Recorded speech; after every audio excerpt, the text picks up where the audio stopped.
Okay, Psalm 39, verse 4. Verse 4. This is a psalm of David, and this is a prayer that he says to the Lord. He says, Lord, notice that those are all caps. And then he asked the Lord to do something special for him. He says, please do this for me, Lord. Make me to know. I want to know something. What did he want to know? Mine end. Mine end.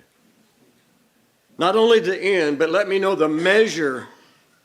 Make me know the measure of my days. What it is. There's just one measure. What it is. And here's the reason, that I may know how frail I am.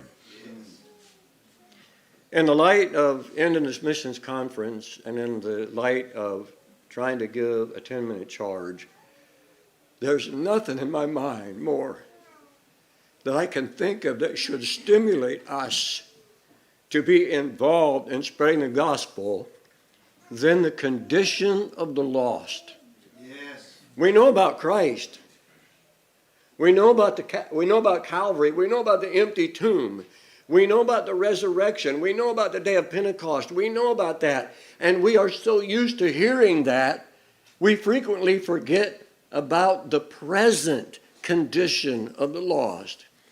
There's all kinds of conditions. There's a physical condition. There's a mental condition. There's a spiritual condition. There's a temporal condition. There's an eternal condition. We should think about all of that.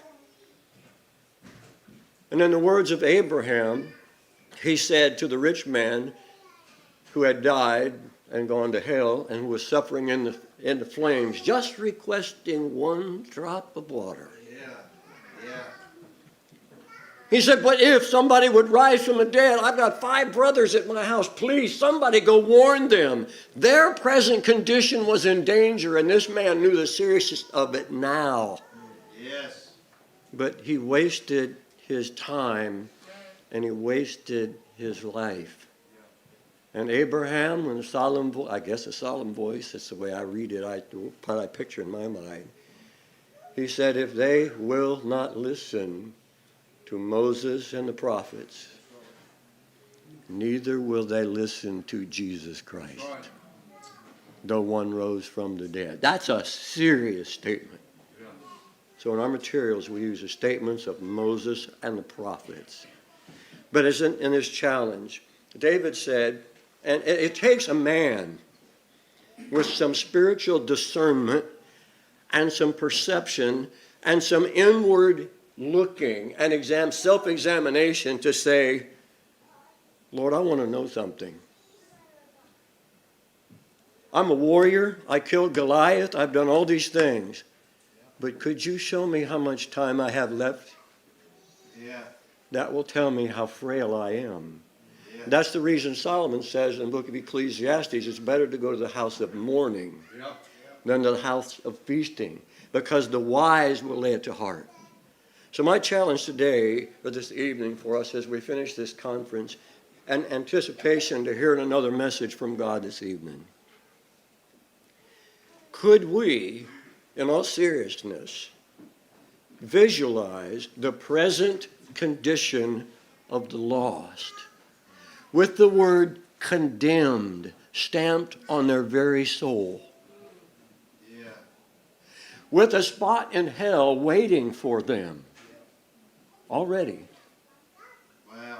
A child of the devil, a place waiting for them in hell if they do not receive Christ, because they are already under condemnation by birth and personal choices that have been wrong and against the Bible.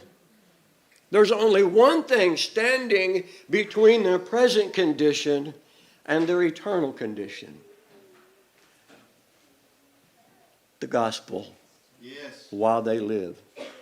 So in the same way that David asked God to show him the measure of his days, show me how many days I have left, God. Would it be interesting for us to ask ourselves that same question? But could we also project that question to the lost people around us and ask God, How many days do they have left?